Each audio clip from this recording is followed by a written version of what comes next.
Girls look at your shoes first, man. I actually look at your shoes first, too, to be honest. But that doesn't make you a girl, it makes you a sneaker kingpin. We're in Brooklyn, New York, talking about the 5 sneakers every man should own. You're on Instagram, you're online, you're in a store, you see a pair of sneakers you love and you just buy them without thinking about it. I'm here with Ronnie Feig of Kith. This is how to put together an intentional sneaker collection. There's a reason we're starting with running sneakers today. Why is that sort of one of the cornerstones of a man's sneaker collection? I think running has become this lifestyle product. Yeah. It became one of those styles of sneakers that you could wear everywhere. I chose this New Balance 574 Fresh Foam. They took the original OG colorway of the 574 and they put their spin on it. They added some burgundy leather to the heel. I was at the podiatrist recently. I'm a big dude, my feet hurt. I hear you. And he was like, Asics, Asics, Asics. You have a long history with Asics. I immediately came to this. I also like red. That's the first shoe that I ever worked on. It's a waterproof suede. It's like suede without the paranoia. Kind of a crazy tongue situation going on here. The OG split tongue. Both colors are super bright and saturated. So if you see me jogging by you really slowly, I got them here at Kith. Take this shit to the register, gentlemen. There you go, you better pay for that shit, man. Ronnie, do you need a pair of basketball shoes even if you never hoop? Yes, for sure. You know, people don't want to see you wearing the same shoes every day. Yeah. And you need to have a variety of different lifestyle shoes to wear with different outfits. The Jordan 1 Pinnacle Veg Tan. Veg Tan, you're gonna have to explain that to the people. The leather is in its natural state, and it only gets better with age. Right. That Jordan 1 right there is hard to compete with, but the 1994 Charles Barkley, I picked these because I had them when I was a kid. The round mound of rebound. Basketball shoes, this is like arguably the most important category in all of sneaker culture. It's also an important category in your sneaker closet.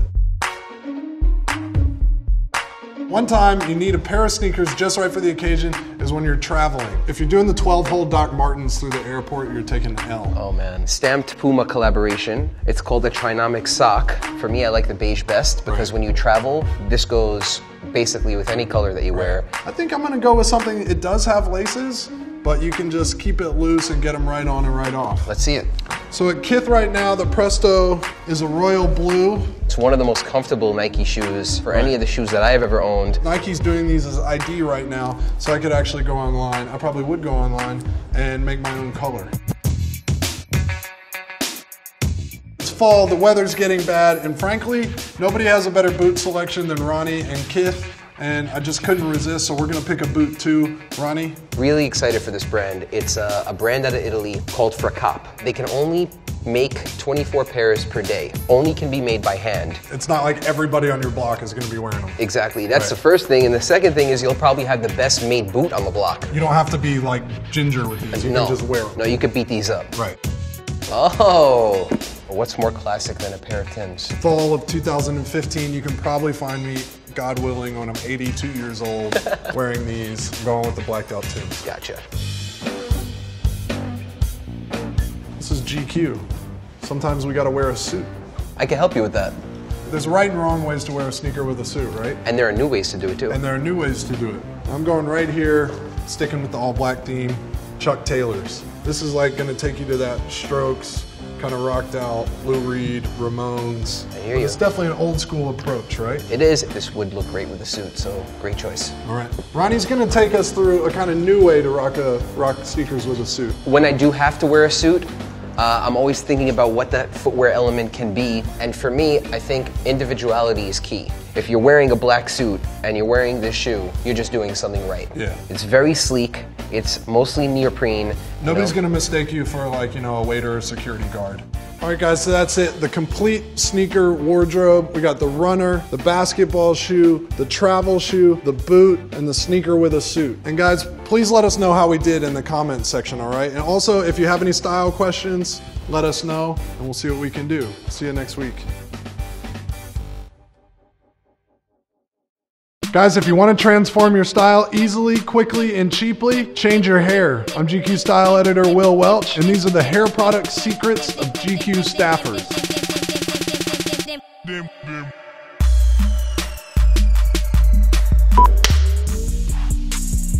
I grab my trusty comb, and what I'm trying to do is I'm trying to like find a parting which is something that I know to do because I've seen my barber do it. The reason I really like Layrite is because it is very, very strong, and if you have hair like mine, which is very, very wavy and thick, it does a really good job holding it. But it washes out with just water. It's not like greasy. Now, are there any like funky spots on your head that you have to watch out for? Like, yeah, it's mainly funky spots. Do you run your fingers through your hair through the day, or you kind of don't touch it once No, it's I actually do one more. I do one more thing, which is that I comb it again. This is why it sort of like looks a bit like a rockabilly. You don't carry that comb in your pocket all day, do you? I definitely do not carry the comb like in my pocket. switchblade style? Yeah, me and my biker gang, like just we meet up down by the corner and just flip your combs. You know, it will look like this for the rest of the day, which is a good thing. And I think the reason I like it is because it is very low maintenance. Right. It's clear, so it's a little hard to see, but I sort of rub it on my hands. You get a healthy portion on your hands. I do. They say that it should be, you know, like about a dime or a nickel, but I go for more of a Susan B. Anthony dollar. And then I just run it all through my hair like this. Really try to get deep down into the roots of it. If there's any left on my hands, I've messed it up. I take a comb and I use the fat end of the comb, and I like to part it a little more than I'm comfortable with. Naturally it would be down here, but I sort of brought the part in. From here, I sort of go simultaneously back and up. The problem is you get these kind of flyaways right in there, so you gotta sort of tame those, and as soon as you get it, you gotta leave it. It takes no time, but it looks like I made an effort.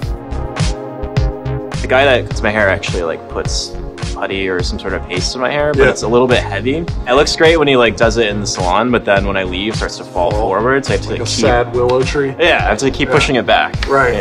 So this one, it's a pomade mousse, so it's a little bit lighter and it's easier to like work into the hair. Just kind of rub it between my hands and then start like putting it in where the front, where it's really heavy. My hair tries to go that way, so I try to like push it back a little bit.